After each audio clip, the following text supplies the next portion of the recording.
મીઠી મધુરી વાત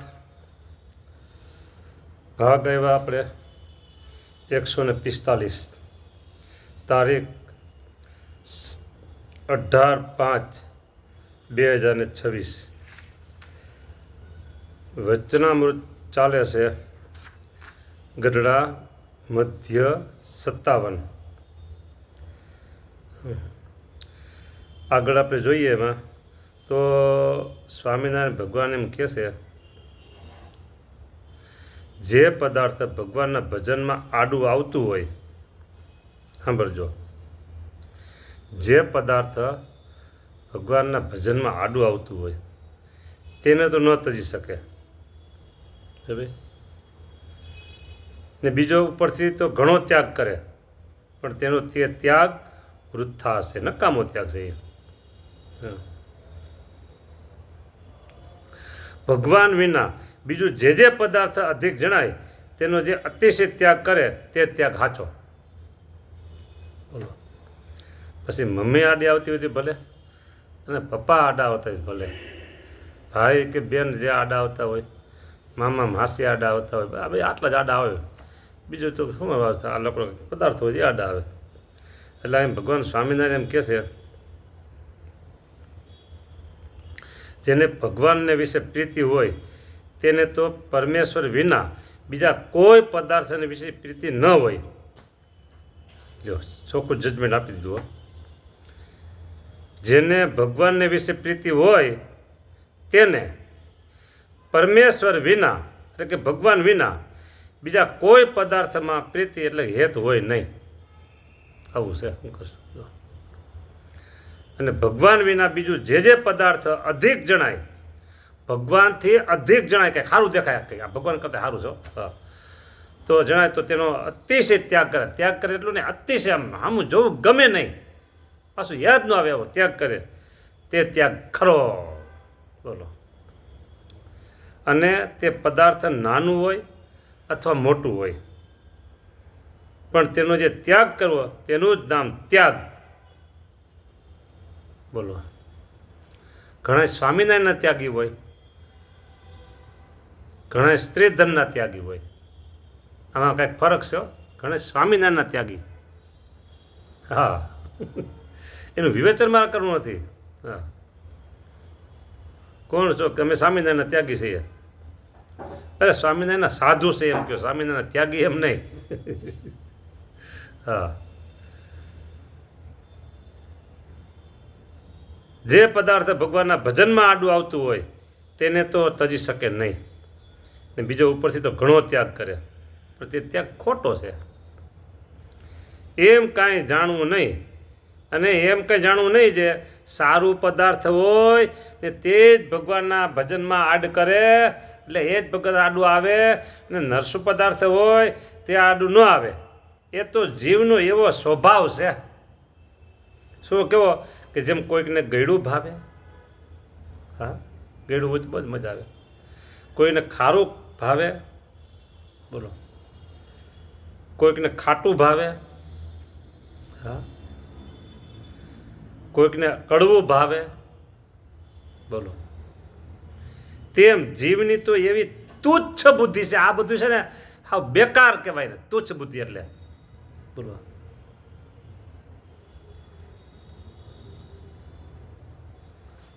રાજકોટ ગુરુકુળ અત્યારે હાલમાં ગુરુ મહારાજ દેવકૃષ્ણદાસ સ્વામી એ ઘણી વાર એમ કહે ફાવશે ને ચાલશે, ફાવશે ચાલશે, એને કોઈ દુઃખ જ નહીં, પ્રોબ્લેમ જ નહીં. હા, આવું હોય ને એ જ આપણે ખાવું ફાવે, ભાવે, ફાવશે ચાલશે, આ હાલશે, અને હાલે બધું દોડે, હાલે શું? હા, એને કોઈ વાંધો પ્રોબ્લેમ આવે જ નહીં, દુઃખ આવે જ નહીં. હા, જે ટાણે જે સમયે જે ટાણે ને જે સમયે જે મળે એનાથી કામ લઈ લેવું, વાત પૂરી. બસ. ખારું ભાવે, ખાટું ભાવે, તીખું ભાવે, તૈડું ભાવે, ગળ્યું ભાવે, તળેલા મરચાં હોય તો ઓર મજા આવી જાય. આ બધું શું છે? આ બધી તુજ બુદ્ધિઓ છે બધી. આ પાછું સમજી રાખો, એક દિવસે આ ન થાય, કાયમી એનો અભ્યાસ જોઈ. અભ્યાસ એટલે આમ પ્રેક્ટિસ થોડી થોડી. હા, એક વખત અમે આવતા હતા ગઢપુરથી, અને મને પૂછ્યું સાથેના લોકોએ કે આપણે ક્યારે પહોંચશું, એટલે મેં કીધું અડધી કલાક થાય હવે.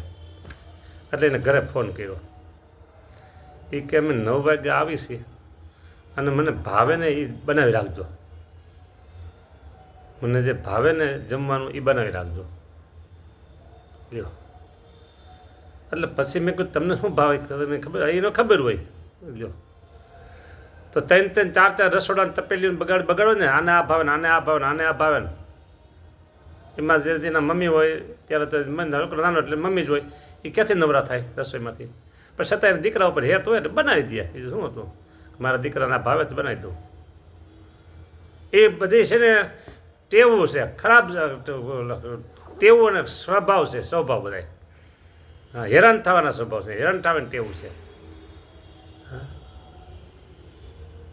એક વખત એક મહેમાન આવ્યા હતા ભૂમિલ ગુરુકુળ, એટલે જમવાની વાત થઈ.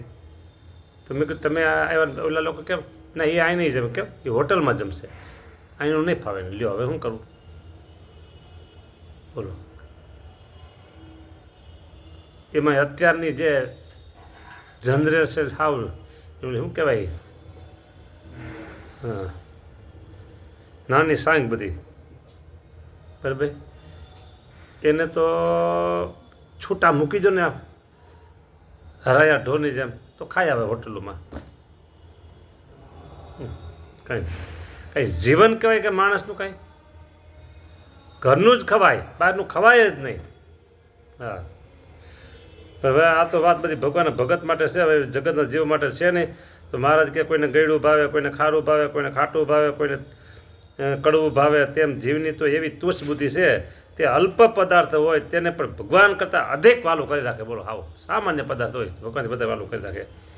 જ્યારે ભગવાનની મોટેપ સામું જોઈએ, ઓહો હો, ભગવાનની મોટેપ સામું જોઈએ, ત્યારે તો એવું કોઈ પદાર્થ છે નહીં કે તેની કરોડમાં ભાગના પાસંગમાં આવી શકે, કોટીમાં ભાગના પાસંગમાં આવી શકે એવું કોઈ પદાર્થ નથી. બોલો,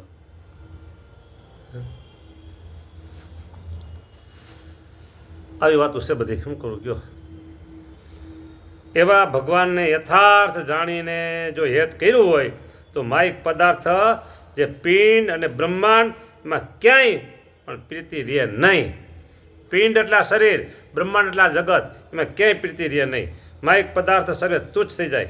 અને એ ભગવાનની જ્યારે સાંભળો એ ભગવાનની મોટપ જ્યારે ચિત્રકેતુ રાજાએ ઓહો યથાર્થ મહિમા જાણ્યો ભગવાનનો, ત્યારે ચિત્રકેતુ રાજાએ કરોડ સ્ત્રીઓનો ત્યાગ કરી દીધો. બોલો, આ ભાગવતમાં વાત છે. કરોડ સ્ત્રીનો ત્યાગ કર્યો ચિત્રકેતુ રાજાએ. હા, દાંત શું કાઢો છો? બોલો. અને તમે લોકો બરાબર એ નો ત્યાગ થાય. તમને થાય કે આ છોકરા છૈયા ના બધું ઘર બાર ના બધું છે, બધું એનું શું કરવું? એ રાજાને કાંઈ નહીં હોય, એકલા હતા રાજા. કરોડ સ્ત્રી હતી, રાજપાટ દરબાર આશે બધું નહોતું કાંઈ. કેટલા વિષય વૈભવ હોય, કેટલો વ્યવહાર હોય, બધો આમ થૂક, આમ મોટામાં થૂક કેમ ઉતારી દે જીભ ઉપર, એમ બધું ઉતારી દીધું. કરોડ સ્ત્રીનો ત્યાગ કરી દીધો. બોલો, જો હું આ વાત કરું પણ તમે ક્યાંક ત્યાગ કરીને પછી મારી પાસે રહેવા આવતા નહીં. મારે સાચવવા ક્યાં તે મારી સંસ્થા બની જાય પછી તમે ધડાધડ આવજો. મારી પ્રોસેસ ચાલુ છે બધી. હા, એટલે હમણાં તમે સ્થિરો ભવ. હા, હમણાં નહીં આવતા. હા, ચિત્રકેતુ રાજા કરોડ સ્ત્રીનો ત્યાગ કર્યો, અને જે સર્વે પૃથ્વીનું ચક્રવર્તી રાજ્ય હતું તે રાજ્યનો પણ ત્યાગ કર્યો. ઓહો, રાજ્યનો ત્યાગ કર્યો. ચક્રવર્તી રાજ્ય હતું, બોલો, એનો ત્યાગ કર્યો. ને તે એમ સમજ્યા છે આ એ ભગવાનના સુખ આગળ એ 100 લાખ ઓહો સ્ત્રીઓનું સુખ તે સી ગણતીમાં, કાંઈ ગણતીમાં નહીં. અને ચક્રવર્તી રાજ્યનું સુખ પણ સી ગણતીમાં, કાંઈ ગણતીમાં નહીં. અને તેથી ઇન્દ્રના લોકનું અને બ્રહ્માના લોકનું સુખ પણ શું ગણતીમાં આવે? કાંઈ ગણતીમાં નહીં. બોલો, એવા જે ભગવાન તે વિના જે બીજા પદાર્થને વિશે પ્રીતિ કરે છે તે તો અતિશય તુચ્છ બુદ્ધિવાળો છે. બોલો, તુચ્છ બુદ્ધિવાળો.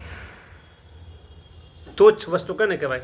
ખારી સિંગ ખાધી ને તમે, ખારી સિંગ, દાળિયા ને મમરા, એમાં જેને ભૂકો બધો નીકળે ને ખારી સિંગમાંથી, દાળિયામાંથી, એ તુચ્છ કહેવાય. આના જેવી બુદ્ધિ હે. બોલો, હે કોની? ભગવાન વિના જે બીજા પદાર્થને વિશે પ્રીતિ કરે છે તે તો અતિશય તુચ્છ બુદ્ધિવાળો છે. જેમ કૂતરું હોય તે સૂકા હાડકાને એકાંતે લઈ જઈને કરડે ને તેમાં સુખ માને છે. સૂકું હાડકું લઈ જવો એકાંતમાં, કૂતરું સુખ માને છે. મૂરખ, તે મૂરખ જીવ છે તે દુઃખને વિશે સુખને માને, તુચ્છ પદાર્થને વિશે પ્રીતિને કરે છે. મૂરખ જેનો. બોલો. અને જે ભગવાનનો ભક્ત કહેવાતો હોય ને તેને ભગવાન થકી બીજા પદાર્થમાં તો હેત વધુ હોય તે તો કેવળ મીનળીઓ ભગત છે. ઓહો. અને જે યથાર્થ ભગવાનનો ભક્ત હોય તેને તો ભગવાનથી બીજું કોઈ પદાર્થ અધિક હોય જ નહીં. યથાર્થ ભગવાનનો ભક્ત હોય ને એને બીજું કોઈ પદાર્થ અધિક હોય નહીં. બોલો. હવે આ કથાનો જે ભાગ છે ને, અત્યારે અહીંયા આપણે આ 45મો ભાગ પૂરો કરું છું. અને વિશેષ વાત હવે આવશે 46મા ભાગમાં. અહીંયા તમને 1 મિનિટનો વધારે સમય આપું છું. જય સ્વામિનારાયણ.